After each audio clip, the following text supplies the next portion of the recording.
बोलने का अवसर दिया। मैं मंत्री जी का भी आभार व्यक्त करना चाहूंगी।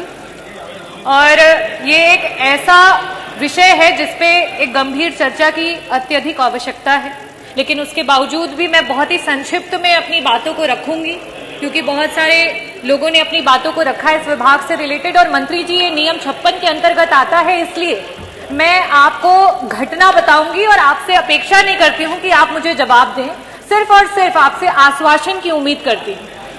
और कई बार विपक्ष जब क्वेश्चंस करता है तो उसमें कोई बार जब विपक्ष सवाल करता है हर बार कटाक्ष की बात नहीं होती है। ये एक ऐसा प्रश्न पे आ जाइए, इसमें सुझाव भी आना चाहिए ताकि एक तरीके से सरकार स्वास्थ्य विभाग को किस तरीके से बेहतर कर सके, उस पर हम बात कर सके।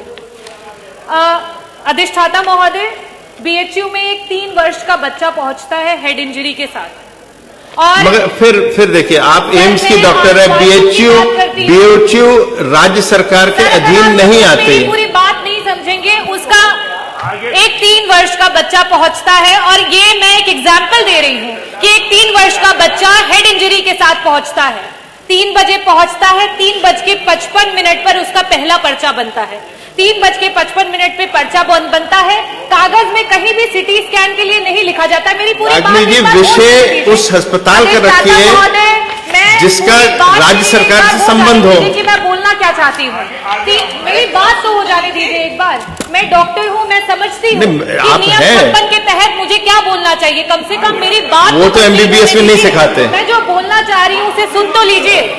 अगर एक बच्चे का सिटी स्कैन 3:55 पे वो पहुंचता है और उसका कागज बन जाता है, हेड इंजरी का मरीज है और उसके सिटी स्कैन के लिए बोला जाता है, उसके बाद 7 बजे तक उस बच्चे का सिटी स्कैन नहीं होता है और कंटिन्यू ब्लीडिंग होती रहती है। इस समय हमें यह भी नहीं पता है कि कितने बजे वो बच्चा सिटी स्कैन रूम में गया, वहां पे उसने सिटी स्कैन कराया या नहीं कराया, और उसके बाद वो डॉक्टर के पास कब पहुंचा। मेरा सिर्फ और सिर्फ ये कहने का मतलब है कि आज अगर स्वास्थ्य व्यवस्था में कहीं ना कहीं डॉक्टर से नेग्लिजेंस हो रहा है, उसको कम करने के लिए अगर पीठ से निर्देशित हो जाए कि जब भी एक मरीज किसी भी अस्पताल में जाता है तो सर्वप्रथम उसका जब कागज बनता है तो उसमें समय की एंट्री हो, साथ ही साथ जब उसे किसी इन्वेस्टिगेशन के लिए भेजा जाए तो वहां पे इन्वेस्टिगेशन में उसके समय की एंट्री हो,